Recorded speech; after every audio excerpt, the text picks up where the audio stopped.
We continue our Jewish journey through the Gospel of Mark.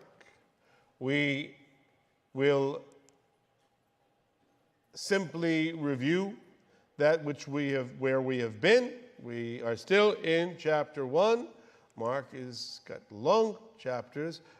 We began a section called Amazing Authority, and we saw that Yeshua, after selecting a representative group of disciples, we don't have all the stories of every disciple, as he gathers them together, tells us that he and the disciples went into Capernaum. That's in the Galilee. It's one of the main junctions in the, not Petticoat Junction, just a junction, a crossroads. And immediately on the Sabbath, he just entered the synagogue and he began to teach. And we pointed out that the people that morning were amazed at his teaching, and there are multiple words. Now, they're all translated as amazed or astonished in English, but there are multiple Greek words that are used in this and throughout this gospel to convey the same idea: amazement, astonishment. But the reason that they are astonished is the innate authority. His teaching is not derivative. His authority is not derivative from another school or rabbinical line, but he's teaching them as one having authority and not as the scribe. So there's a strong contrast between Yeshua's teaching, his methodology, and the teaching of the scribes. Now, again, not necessarily content. I would lay odds based on Jesus' teaching in the other Gospels that's actually spelled out and explored in more detail. I know for a fact that Yeshua's teaching overlaps, Venn diagram, overlaps considerably with some of the teaching of the scribes, of the Pharisees, of the teachers in that day. I told you to tell them, I will call them right back. Some people are so impatient. Yeah. Because I figure if it's somebody that is not that important, they can wait. That's much more important than talking to you about the words of the Lord. And if it happens to be the Lord, then he can call my own line. He doesn't have to call somebody else's line. He can get my attention that way, right? But nonetheless, not as the scribe. So it's his style. It's a stylistic difference. We went over the importance and the structure, the design, the reason behind the institution of the synagogues. We saw the synagogue that Yeshua preached it in Capernaum. Remember that his original synagogue is actually underneath this synagogue. The foundation's the black foundation underneath. This is about 3.5 centuries after the time of Jesus. But apparently this one was built to last. So you can visit that today in Israel as well. All right. We learned that the Greek word synagogue means assembly. It means exactly the same thing as the word ecclesia, which is how we translate the church. Okay, they both mean assembly. The origin of the synagogue was as a stopgap measure during the Babylonian exile, which they said, this is a pretty good idea. We're going to keep it, right? At the exile's conclusion, returnees established local synagogues in Israel, and those who remained in the diaspora outside of the land continued meeting in these synagogues as well. This is an institution that really took hold because it was so very practical. Practical how? It served as a localized community center for prayer and for preaching and for Torah study, and it was a supplement to formal temple worship. Remember, when you wanted to worship God, you could only come to one authorized location. There's only one place to do that in, and that's the temple, or before that, the tabernacle in Jerusalem. But synagogue was developed after the tabernacle, so during the temple times. So if you wanted to worship, you had to go to the temple. But that might not simply be possible depending on your geographic distance from Jerusalem. Therefore, you could, however, you could hear the word of God. You could pray together as a community. You could study. You could argue. You could learn together in a synagogue wherever you were, no matter how far you were from the temple, that central location of worship. You could nonetheless gather together as a faith community in a local synagogue. The church is predicated on the synagogue model. That's the idea. That's where they got the idea. They didn't just pull, hey, let's just have a weekly meeting and we'll learn and we'll eat and we'll fellowship together. No, it's based and predicated upon the synagogue. The purpose, of course, includes the celebration of social occasions, debating of contemporary political issues, and they served as schools for theological education of Jewish adults, because Jewish adults, Jewish people, never stop learning. It's endemic in the culture. It is built into Jewish culture that you never stop learning. So adult education, critical. And of course, children's education. And in addition, people who were curious about the God of Israel, about this Judaism as it was in those days, they could come and they could learn as well. Prospective proselytes, converts, could learn about the faith before taking the plunge. If you're a male, remember, it's a rather steep commitment to become, to identify with the Jewish people. And so you wanted to make sure that you investigated thoroughly. Synagogue really helped to do that. And we saw the video last week when I was teaching in the synagogue of Capernaum. Just then we saw not only is Jesus teaching with authority, we're going to see an exorcism. We're going to see some action, because Mark is the gospel of action. Just then there was a man in the synagogue with an unclean spirit. In other words, he's demon-possessed, and he cried out, "What business do we have with each other? What I to do with you, Jesus of Nazareth?" And the question on the mind of that demon, I know inquiring minds want to know, the question on that demon's mind was, have you come to destroy us? I know who you are,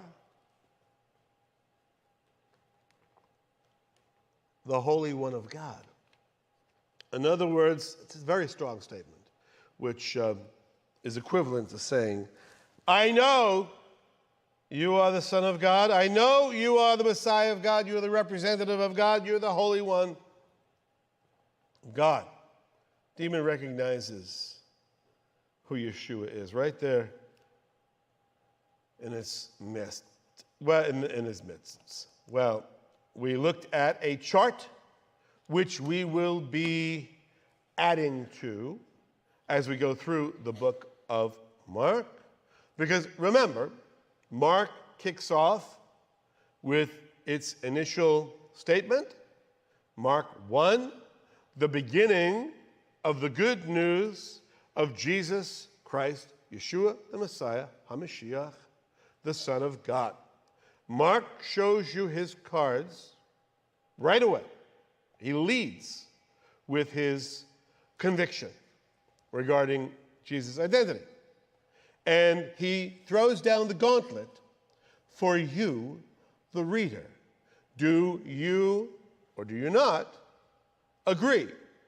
Or at what point along the narrative will you come to agree with Mark regarding Jesus' identity, Yeshua's identity?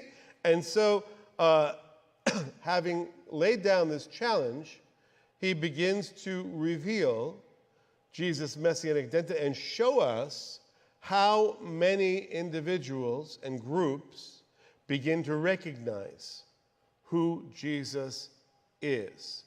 And the unspoken question is, when will you, the reader, jump on this bandwagon and recognize Jesus as Messiah as well?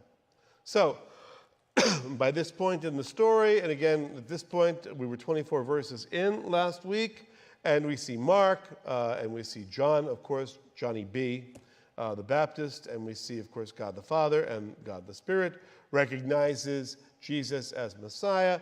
Ha-Satan, Satan, the adversary, he recognizes Jesus as the Messiah. And here we have demons. Now, what does Jesus do as we get back to the story? Jesus rebuked him, saying, "Be quiet, come out of him." And as I pointed out last week, "be quiet" is a rather polite translation that sounds nice from the pulpit, but it's not it's not the straightforward response that Yeshua actually gave.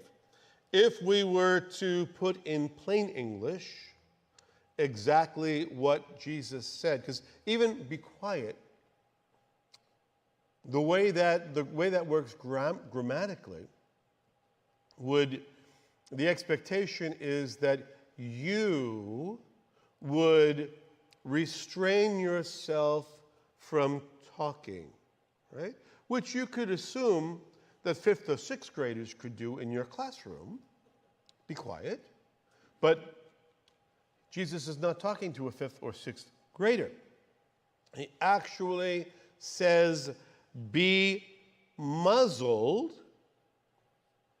and not the kind of muzzling that comes from self-control. You are going to be muzzled. Reflection on Yeshua. So the actor will not be the demon who will quiet himself down. Yeshua's authority will muzzle this demonically possessed individual. So, "be muzzled," says me, and come out of him. Again, not by the powers of the state, not by the powers vested in me, by Kiwanis Club or by the Rotary Club, whatever. His own innate authority. It's related to the teaching. "Be quiet, come out of him." Throwing him into convulsions, the unclean spirit cried out with a loud voice, final gasp, and whoosh, came out of him. I pointed out last time that there are 13 miracles in the book of Mark.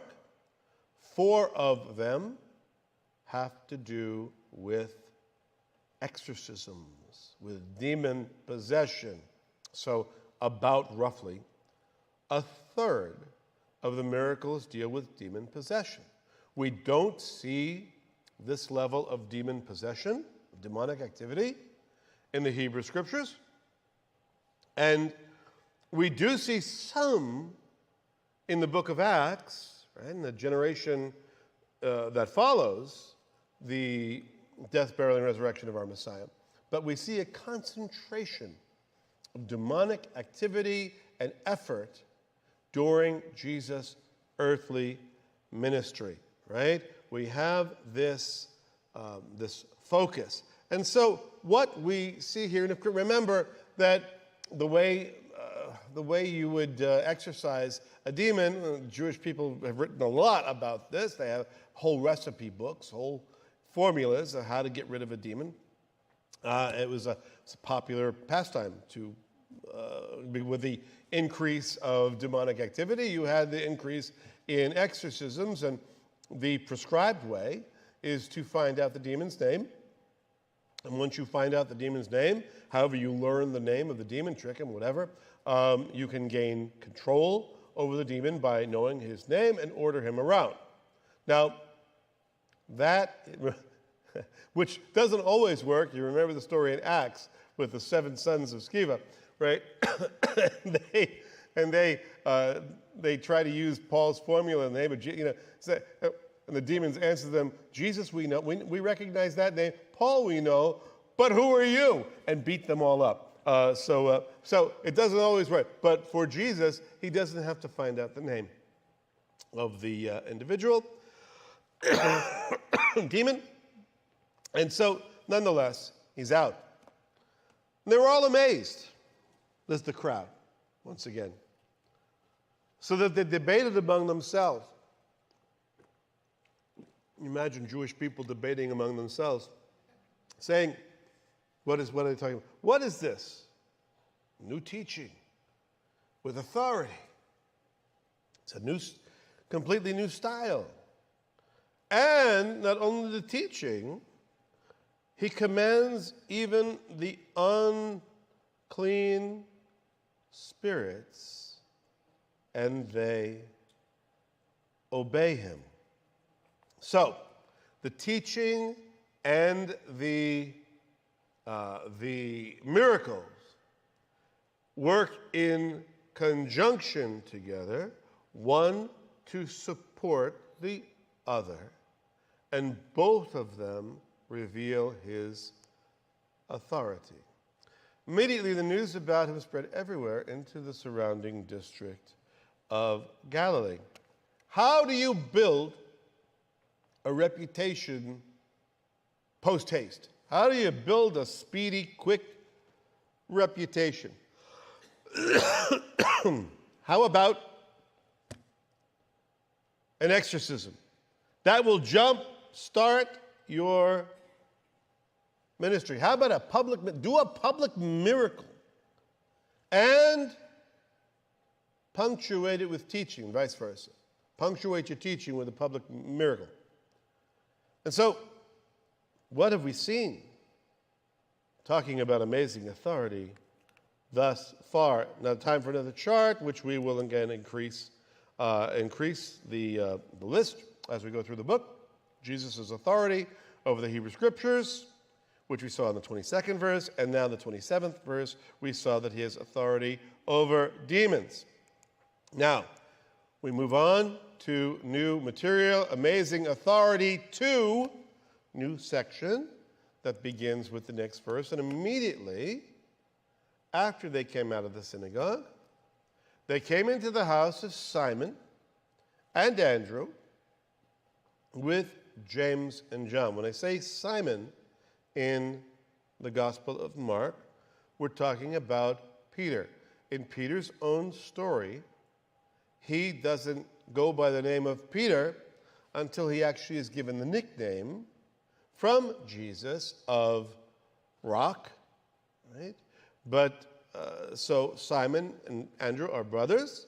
They live very close in proximity to the synagogue, and they go there with their business partners, James and John, who also have left the fishing business in the hands of their old man Zebedee and their employees to run, because they are now running with Yeshua.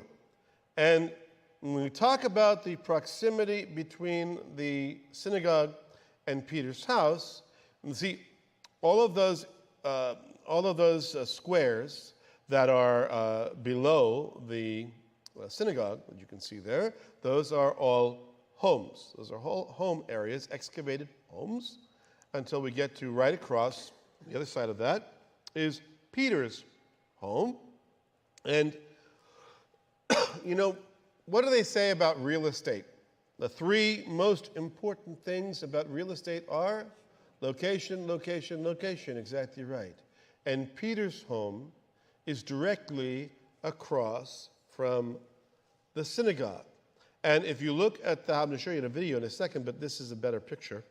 If you look at the house that's underneath, you can see the proximity of that synagogue. And what does that mean? If you have a home that's close to the synagogue, it means you're quite a successful businessman.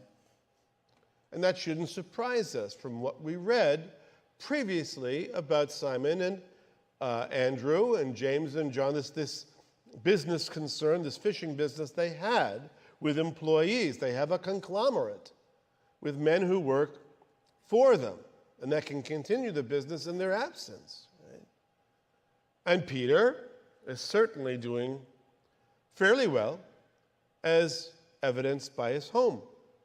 How do we know that this is Peter's home?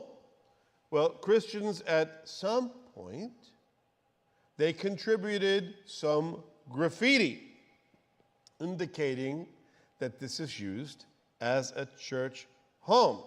And if you take apart the construction of the house, if you look at it, it actually doesn't look like much.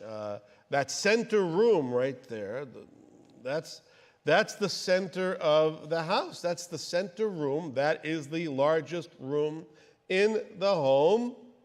It's kind of a weird room, right? But you have to imagine that you're not Americans, but you're Middle Easterners, and that your view of personal space is a little bit different, and you don't mind crowding together. And if you didn't mind literally being cheek to jowl, you can fit 120 or so people in that little baby room, right?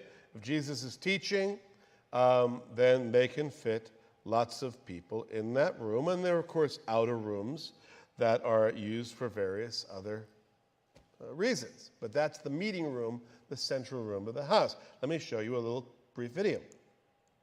Whoop. Yeah, let's see that video. I'm standing here at the ruins of what was once Peter's home. This is where Jesus stayed when he was in Capernaum, enjoying the hospitality of Peter, which is a stone's throw from the synagogue. Literally, it's right next door. And in fact, we see in the book of Mark that immediately, chapter 1, verse 29, immediately they came out of the synagogue and they went into the house of Simon and Andrew with James and John and Simon's mother-in-law. This is Simon Peter we're talking about. Simon's mother-in-law was lying sick with a fever, and immediately they spoke to Jesus about her. That gives you a lot of insight into the kind of guy that Peter was, to actually request that Jesus heal his mother-in-law. Just pay attention. And he came to her and raised her up, taking her by the hand. And the fever left her, and she waited on them. That's an extraordinary thing. You were very, very ill, and you get healed, and all of a sudden you're well enough to be serving your son-in-law and his guest. Well, an extraordinary story that's so famous happened here, and happened right within the walls of Peter's home. When he had come back from Capernaum several days afterward, this is chapter 2, it was heard that he was at home. That's enough of that. And many were gathered together, so that there was You get no the longer idea? room, not even near. Let's continue from the story of Peter. Yeah, we're not getting to. We almost got. But I will read no verse before it's time. Okay, some things can't be rushed. Right? It's like Bible study is like a souffle. You're going to push it. You're going to rush it. Right? There's nothing as disappointing as heating something up in the microwave, and you say, well, that surely is enough time, and the outside part of it is nice and hot, but you get to the center, and it's still cold before it's time. We will not do that to the scripture. So, again, that story, Simon's mother-in-law lying sick with a fever.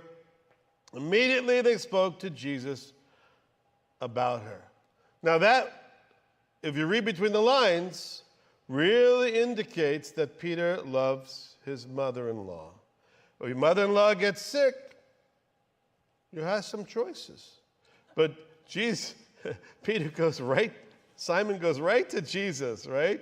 And asks her to be healed, right? And asks anyway.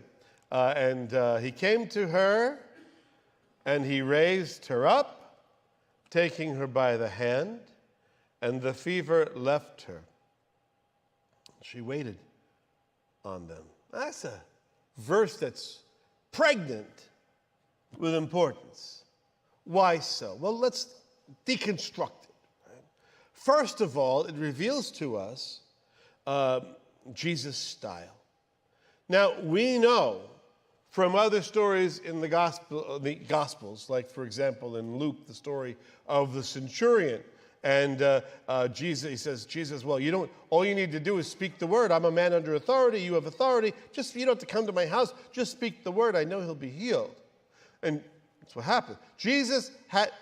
All Peter had to do was go to Jesus and say, my mother-in-law needs to be healed. And Jesus, he didn't have to get up. He didn't have to move. He didn't have to do anything. He's tired, of course, after exorcism and after teaching. He didn't have to get up, but he does. Certainly had the power to heal her without moving a single word. But he goes to her because he has the authority to do so. And what does he do? He takes her by the hand. Now, in the 21st century, that's a very easy clause to overlook. See, because in the first century in the Jewish culture, you did not, generally speaking, take a woman by the hand if she wasn't in your family. You didn't touch a woman who was not related to you. But Jesus, again, who gets up and goes to her and had the authority to simply heal her with a word, he takes her hand, he reaches out to her, and immediately the fever leaves her. Now, the story doesn't end there, because some of you might be asking, well, okay, how do we know that she was healed? It says the fever left her, but maybe she had some recovery time. Maybe she was still, not 100%. But she gets up and serves the guy's lunch right away, right? Which indicates to me that perhaps this is what motivated Peter. He wasn't crazy about his own wife's cooking and wanted to make sure the mother-in-law got well so we can have the mother-in-law's cooking, right? Because otherwise, why didn't the wife of Peter, why didn't Mrs. Peter serve them lunch? But the mother-in-law was sick, but now finally they can have something good to eat. But that's reading between the lines. But when the evening came, after the sun had set, they began bringing to him all those who were ill and all those who were demon-possessed. So, Shabbat, which is when we've been doing these things, Shabbat is over. How do I know so? It tells us evening came. After the sun had set. People can't travel, and now they're traveling from distances, right? Not everybody lived across from the synagogue like Peter did. And so people then, if they came from wider distances, farther distances, it needed to be after the sun had set. And so you have a whole crowd of people from Capernaum and the outer area that began to bring the sick and the demon-possessed to Yeshua. So we heard what you did with Peter's mother-in-law this afternoon. We have sick family members too. We heard about the demon-possessed man. That was a pretty big miracle that you did publicly. There are other demon-possessed people here. Oh, by the way, don't make a mistake that some people do, that just thinking that just because you're ill, there's a demon behind the illness. This is two different things. There's sick people and there's demon-possessed. They're not saying the ill people who were the sick people who were demon-possessed, because demon-possession and illness, two separate things in the Gospels, right? We don't have the demon behind this illness and the demon behind that. That's not what the Gospels are teaching here. Don't get confused. And if we look at the miracle structure we just saw, the previous passage, we saw the exorcism in the synagogue, we saw the healing in Peter's home, and now we see the need for both of those miracles again. We move from individual exorcism, we move from individual healing. Now, that which Yeshua was able to do as a one-off, he is able to do multiple times. Exorcism and healing. Healing and exorcism. Jesus can do it and does do it all. So, if we look at the miracle structure, again, we saw exorcism, we saw healing and exorcism together. It's a 1-2, and then you put them together, and you get the boom boom, right? You can hit them with a boom with the left, you hit them with a right, and now you put them together, healing and exorcism. That's what you have, okay, in chapter 1. And the whole city, Capernaum, nobody's watching TV that night. The whole city had gathered at the door. And he healed many who were ill with various diseases and cast out many demons, and he was not permitting the demons to speak because they knew who he was. How big was this village, Capernaum? How many demons could there have been? Well, it tells us many demons. I don't know what many is. Many. More than a soupçon. More than a handful. Many. Right? And he wasn't permitting them to speak because, like the one we saw in the synagogue, these demons recognized the identity of the Messiah. They knew who he was. In the early morning, while it was still dark, Jesus got up, left the house, and went away to a secluded place and was praying there. Can you blame him after all that for needing a little bit of solitude? All the constant neediness of the people the entire day and night before, to come away, to recenter himself, make sure that he's in a proper frame of mind. But his solitude does not last, alas for him. Simon and his companions searched for him. They found him, and they said to him, "Everyone is looking for you." And remember, I told you, it's interesting things to observe. Remember that this is from Peter's perspective. The story is being told from Peter's perspective. And so you're always going to see this Simon, and then he went. And so you have this idea, Peter's companion, and the structure, the way Peter dictated his story, which Mark writes down, is in the present tense. Right? So he, James, and John, they go out and they're searching for him. Right? So he and his friends are searching for Jesus. So in English, it's nice to say they searched for him because we understand that this is historic narrative, but that's not the way it actually is. And that gives a sense of immediacy that sometimes get lost in the English translation. And pick a translation. They all translate in, that's just our convention. That's how things are written. But it says they found him, and they said, "Everyone is looking for you." The word that Mark uses here is not exactly looking like, "Here, Jesus, Jesus, Jesus, we're looking for you."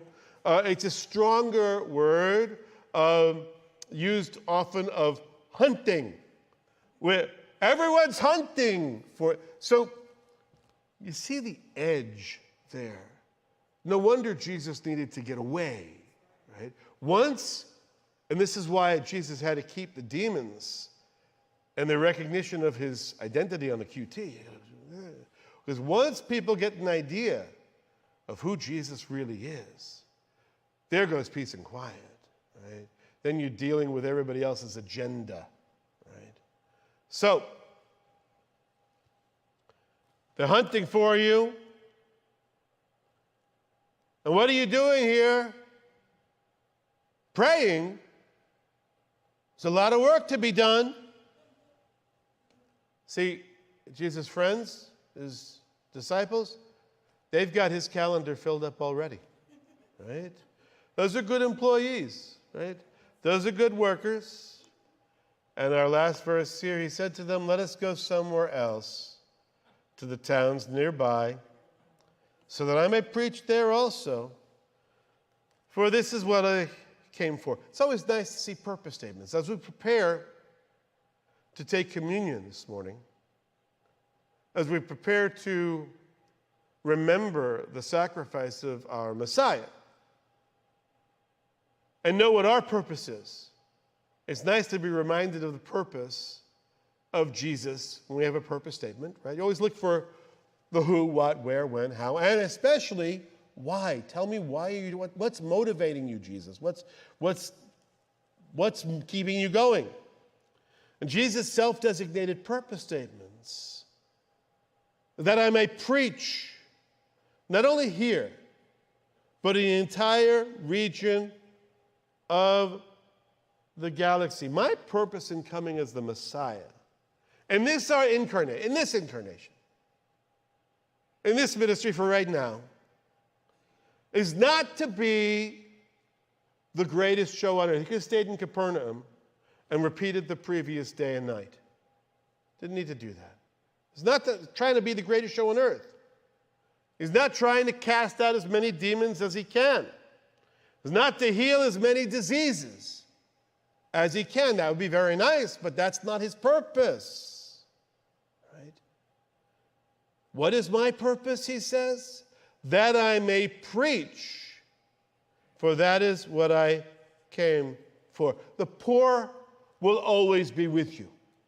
The sick will always be with you. That is not his primary purpose. You never in the Gospels see Jesus setting up a tent and saying, come on in for a healing service tonight. Come on in for an exorcism service tonight. Get your tickets here. When Jesus heals, when he does a miracle or an exorcism, they generally arise spontaneously, not because Jesus has an agenda to do this, but because the expressed need around him helps Jesus to prove what he's got to say. He himself has nothing to prove. He has nothing to make excuses of and say, well, okay, but they certainly do punctuate. Again, he's not coming to heal as many people as he can. He's not coming to exorcise as many demons as he can. He's not coming to relieve as much suffering as he can. It is to preach and proclaim what we already heard from the very beginning of the gospel, which was exactly what Jesus came out of the wilderness, having been tempted. Jesus comes out slugging, and he preaches, repent, for the kingdom is at hand. He's proclaiming the coming kingdom. Jesus' concern is to proclaim the coming kingdom, which is convenient because he's the king. That's what I came for. He went into their synagogues throughout all Galilee, preaching and casting out demons. Now, prepare your minds, your hearts, to remember the death, burial, and resurrection of our Messiah. And as you do so, I want you to focus on a few points. Yeshua's miracles never replace his teaching. They augment his message. They punctuate his message. And the authority of Yeshua is most visibly seen and experienced when he succeeds in focusing on that to which he has been called. When Jesus is acting out that which he is called to, which is to proclaim the kingdom of God. He is the king. He must prepare the people to receive himself. And if there are miracles along the way that augment and punctuate and support that teaching, so be it. Right? But we see the authority of Yeshua in its greatest glory, its most potent power, when he succeeds in focusing on that to which he has been called. So now, rubber meets the road. The wine, the juice, and the unleavened bread meets the road here. How about us? Are you focusing on that to which you have been called? So many distractions. So many distractions.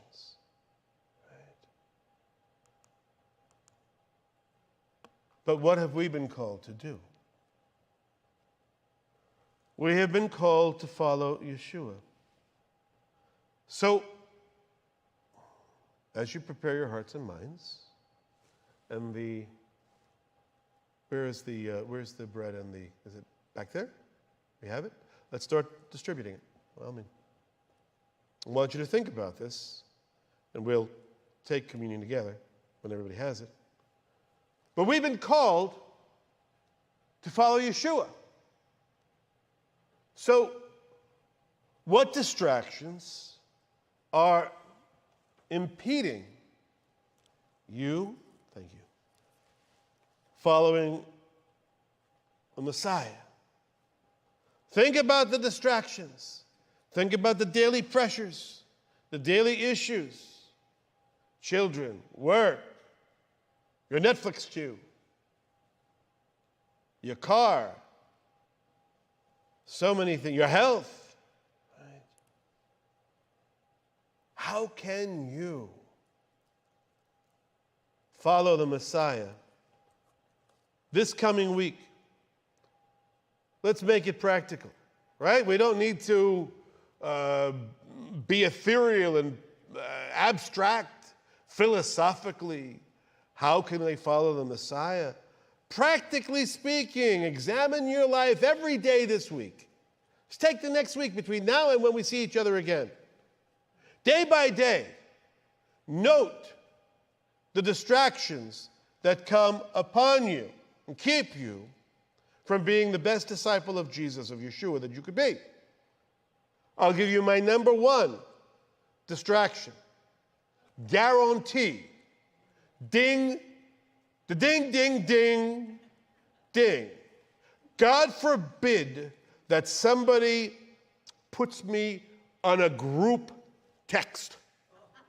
Because everybody in that group text feels that they have an obligation to respond to every iteration and new entry in that text, even if it's just a thumb. You got nothing to say, but you'll give a thumbs up, or you'll give an LOL, or whatever.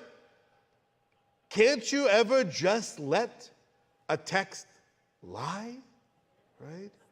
So it used to really, it used to affect my sanctification. I'd lose my cool, and eventually I realized, I have the ability, well, my son showed me, I have the ability to quiet this thread, so I don't have to hear every single ding, of which there could be, within five minutes, there could be 26, 27 dings, right? And trying to work something, how can you think? That's my personal.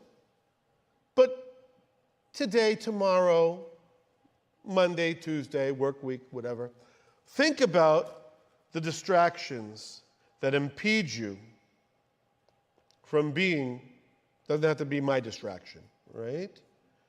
Maybe for some, your best way of following the Messiah is to spend some time in the Word. Maybe for some of you, it's to spend some time with friends or coworkers and discuss the Lord.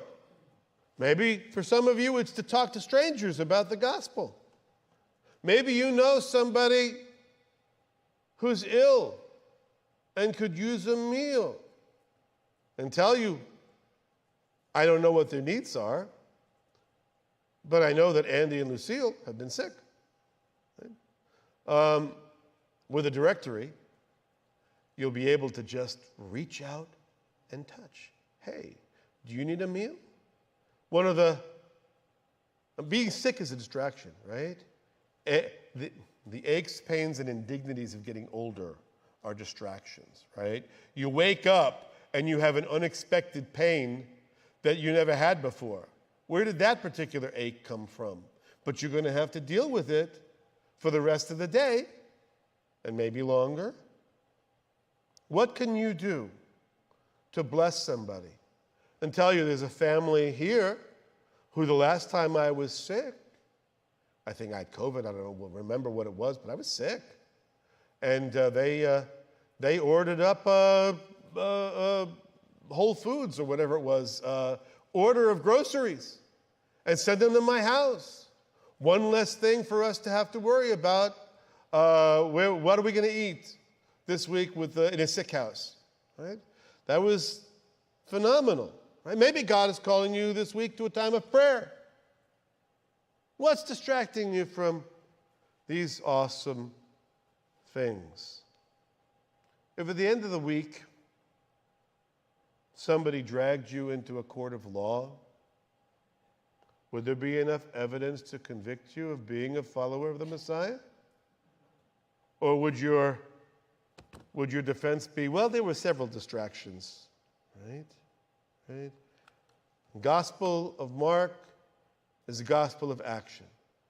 So as we remember the death, burial, and resurrection of our Messiah, as we remember that he took bread and said, this is my body, which is given for you. Do this in remembrance of me.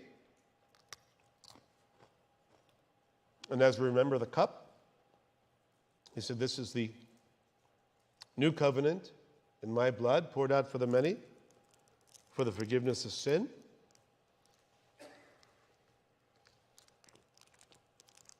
Let's look at right now as a fresh start, a new beginning to move forward and follow the Messiah with a whole heart.